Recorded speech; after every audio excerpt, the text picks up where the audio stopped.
ইসলামী আন্দোলন কেন করব। ইসলামী আন্দোলন করার উদ্দেশ্য কী?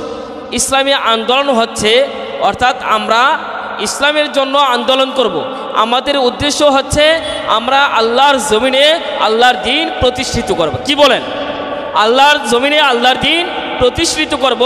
যতদিন পর্যন্ত আল্লাহর দ্বীন জমিনে প্রতিষ্ঠিত না হবে ততদিন পর্যন্ত আমার শরীরে যদি ঘামের প্রয়োজন হয় ঘাম দিব, রক্তের প্রয়োজন হয় রক্ত দিব, জীবন দিতে হলে জীবন দেব, এরপরও আমরা আল্লাহর জমিনে দ্বীন প্রতিষ্ঠিত করে ছাড়ব। আলহামদুলিল্লাহ,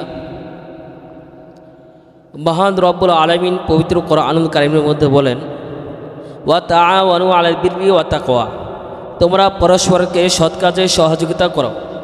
ওয়ালা তাআওয়ানু আলাল ইসমি ওয়াল উদওয়ান, এবং তোমরা পরস্পরকে অসৎ কাজে সহযোগিতা করো না এবং এদের কাজে এগিয়ে এসো না।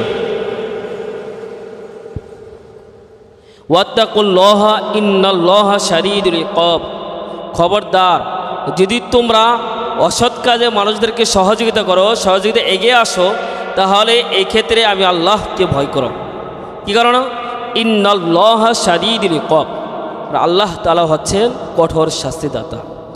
তাই প্রিয় তৌহিদি জনতাগণ, আমাদের মাথায় আমাদের দিমাগে একটাই রাখতে হবে যে এই দুনিয়াতে আমরা এক সময় ছিলাম না, এখন আছি, আর এক সময় থাকবো না। দুনিয়া আমাদের থাকার জায়গা নয়। অতএব দুনিয়া থেকে যেহেতু আমাদের চলে যেতে হবে, তাই চলে যাওয়ার আগে আমাদের আখিরাতের ফসল তৈরি করতে হবে। আজ আমি যদি আল্লাহ রাসূলকে মহব্বত করি, আল্লাহকে ভালোবাসি, আর যদি বলে আমরা রাসূলকে মহব্বত করি, তাহলে আপনারা আমার মধ্যে পরিপূর্ণ আদর্শ থাকতে হবে।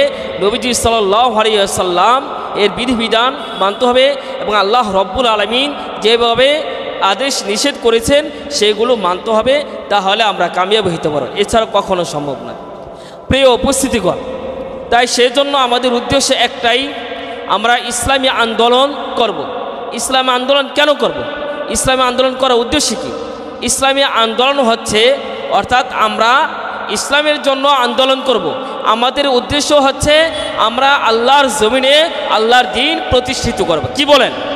আল্লাহর জমিনে আল্লাহর দ্বীন প্রতিষ্ঠিত করব। যতদিন পর্যন্ত আল্লাহর দ্বীন জমিনে প্রতিষ্ঠিত না হবে ততদিন পর্যন্ত আমার শরীরে যদি ঘামের প্রয়োজন হয় ঘাম দিব, রক্তের প্রয়োজন হয় রক্ত দিব, জীবন দিতে হলে জীবন দেবো, এরপরও আমরা আল্লাহর জমিনে দ্বীন প্রতিষ্ঠিত করে ছাড়ব। এই জন্য ভাইরা আমার, দ্বীন প্রতিষ্ঠিত করতে হলে আমাদের ঘরে বসে থাকার আর সুযোগ নেই, আর সুযোগ নেই। আমরা যদি ঘরে বসে থাকি তাহলে যেভাবে ফিলিস্তিন, আফগানিস্তান মুসলমানগুলো মায়ের খেয়েছে, আফগানিস্তান স্বাধীন করেছে, কিন্তু ফিলিস্তিন মুসলমান এখনও স্বাধীন করতে পারেনি। শুধু ফিলিস্তিন না, বিশ্বের বিভিন্ন রাষ্ট্রে আজ মুসলমান জায়গায় জায়গায় নির্যাতিতে নিপীড়িত হচ্ছে। ঠিক ওই দিন বেশি দূরে নয়, আমাদেরও নির্যাতিতে নিপীড়িত হইতে হবে যদি আমরা সতর্ক এখনও না হই। তাই ভাইরা আমার, আমাদেরকে ইসলাম প্রতিষ্ঠিত করার জন্য চেষ্টা করতে হবে। সাহায্য করবেন আল্লাহ তাআলা। কে করবেন? আমার আল্লাহ আমাকে সাহায্য করবেন। যদি আমি দিনের জন্য খাটি, দিনের জন্য মেহনত করি, তাহলে আল্লাহ আমাকে সফলতা দান করবেন। এই জন্য ভাইরা আমরা আমাদের ইসলামী আন্দোলন ছাড়ার কোনো উপায় নাই। আমরা একমাত্র ইসলামী আন্দোলন করব। আর আমরা ইসলামী আন্দোলন কেনই বা করবো না? নবীজি সাল্লাল্লাহু আলাইহি ওয়াসাল্লাম রাষ্ট্র পরিচালনা করছেন। কি বলেন? করে নাই? করছে। নবীজি সাল্লাল্লাহু আলাইহি ওয়াসাল্লাম রাষ্ট্র পরিচালনা করছেন, সাহাবায়ে কেরাম রাষ্ট্র পরিচালনা করছেন, খোলাফা রাশিদিন তারা রাষ্ট্র পরিচালনা করেছেন। শুধু রাষ্ট্র পরিচালনা করেন নাই, এনারা নামাজ পড়ছেন, আল্লাহর ইবাদত করছেন, মানুষদেরকে আল্লাহ তাআলার পথ থেকে আহ্বান করেছেন। তাহলে আপনার আমার দায়িত্ব একটাই যে আমার নবীজি কি করেছেন, সাহাবায়ে কেরাম কি করেছেন, এই আদর্শ ধরে রাখতে হলে একমাত্র উদ্দেশ্য আমাদের একটাই, যে নবীজি সাল্লাল্লাহু আলাইহি ওয়াসাল্লাম যেভাবে রাষ্ট্র পরিচালনা করেছেন ঠিক সেইভাবে আমাদেরকে রাষ্ট্র পরিচালনা করতে হবে। তাহলে আমরা দুনিয়াতে শান্তি পাবো, আখিরাতেও শান্তি পাবো।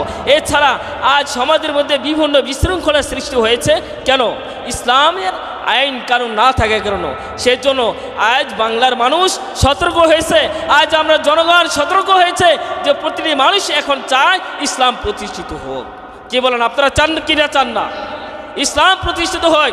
এই জন্য ভাইরা আমরা এখানে যারা উপস্থিত আছি আমরা সকলেই মেহনত করব, জান প্রাণ দিব, আমরা ইসলামের জন্য খাটবো। আমরা মনক্ষুণ্ণ হব না যে আমরা ছোট একটি দল, না আমরা ছোট দল না, আমরা হচ্ছে আল্লাহ রাসূলের দল, আমরা আল্লাহ রাসূলের দল। আমাদের নেতা এমন একজন নেতা যা আমাদের নেতাকে তৈরি না করলে, আমাদের নেতাকে সৃষ্টি না করলে দুনিয়ায় কোনো কিছু সৃষ্টি হতো না। আমাদের নেতা হচ্ছে মুহাম্মদ রাসূলুল্লাহ সাল্লাল্লাহু আলাইহি ওয়াসাল্লাম, তার আদর্শে আমাদের আদর্শবান হতে হবে। কি বলেন ভাইরা? আল্লাহ রব্বুল আলামিন আমাদের সকলকে বুঝার তৌফিক দান করুন।